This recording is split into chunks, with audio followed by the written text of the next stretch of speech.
കുട്ടികൾക്ക് പരീക്ഷാ പേടി എന്ന് പറയുന്നത് പോലെ ബി.ജെ.പിക്ക് തെരഞ്ഞെടുപ്പ് പേടിയാണ്. അതുകൊണ്ട് ഇപ്പോൾ ഒക്ടോബർ 1 നടത്താനിരുന്ന ഹരിയാന തെരഞ്ഞെടുപ്പ് മാറ്റിവെക്കണമെന്ന് തെരഞ്ഞെടുപ്പ് കമ്മീഷന് മുന്നിൽ അഭ്യർത്ഥനയുമായി പോയിരിക്കുകയാണ് ഇതേ ബി.ജെ.പി. പരാജയ ഭീതി അതൊന്നും മുന്നിൽ വന്ന് ഇങ്ങനെ തെളിഞ്ഞു നിൽക്കുമ്പോൾ ബി.ജെ.പിക്ക് ഓരോ തെരഞ്ഞെടുപ്പ് വരുമ്പോഴും പേടിയാണ്. കാരണം ഹരിയാനയടക്കം കയ്യിലുള്ള സംസ്ഥാനമാണ് നഷ്ടപ്പെടാൻ പോകുന്നതെന്ന് അവർക്ക് നന്നായിട്ടറിയാം. 2019 കാലത്ത് മൃഗീയമായ ഭൂരിപക്ഷവും നേടി പ്രതിപക്ഷ നേതാവ് പോലും ഇല്ലാതെ പാർലമെന്റിൽ പൂണ്ട് വിളയാടിയപ്പോൾ ഒപ്പത്തിനൊപ്പം സംസ്ഥാനങ്ങളിൽ വിജയവും ഭരണവും ബി.ജെ.പിക്കായിരുന്നു. അങ്ങനെ മോദി സർക്കാരിന്റെ ഏറ്റവും ബലമുള്ള ഇരട്ട എഞ്ചിൻ സർക്കാരാണ് എന്നൊക്കെ വീരവാദം മുഴക്കിയിരുന്നു ഇതേ ബി.ജെ.പി. പക്ഷേ വർഷം 2024 എത്തിയപ്പോൾ ലോക്സഭയിൽ ആ മൃഗീയ ഭൂരിപക്ഷവും പോയി മോദി ഗ്യാരണ്ടി തകർന്നടിച്ചു. ഇങ്ങനെ ആകെ മൊത്തം ബി.ജെ.പി ഇല്ലാതായി തീരുമ്പോൾ മുന്നിൽ വന്നു നിൽക്കുന്ന തെരഞ്ഞെടുപ്പിൽ മത്സരിക്കാൻ അവർ ശരിക്കും പേടിക്കും.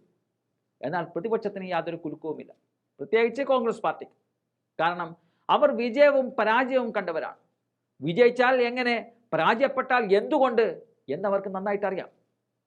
കഴിഞ്ഞ 10 വർഷം വർഗീയത മാത്രം കൈമുതലാക്കി ബി.ജെ.പി വിജയിച്ചു കയറിയപ്പോൾ വലിയ പ്രതാപകാലത്ത് നിന്നും ഈ പറഞ്ഞതുപോലെ ഒരു പ്രതിപക്ഷ നേതാവ് പോലും ഇല്ലാത്തത്ര നിലയില്ലാ കയത്തിലേക്ക് മുങ്ങിയ പാർട്ടിയാണ് കോൺഗ്രസ്.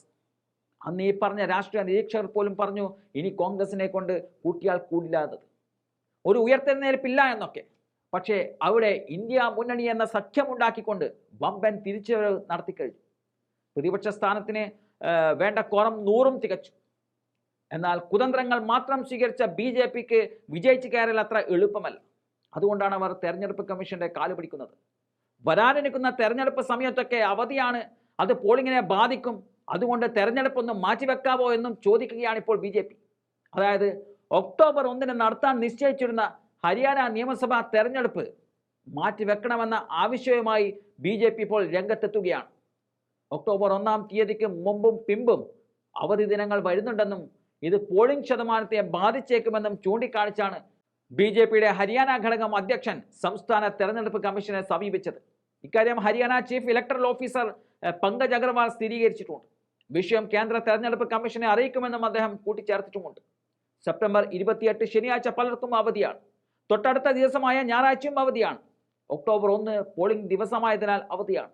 തൊട്ടടുത്ത ദിവസം ഒക്ടോബർ 2 മഹാരാജ അഗ്രസേൻ ജയന്തി പ്രമാണിച്ച് ഒക്ടോബർ 3 അവധിയാണെന്നും ബി.ജെ.പി നേതാക്കളുടെ വിശദീകരണം വന്നിട്ടുണ്ട്.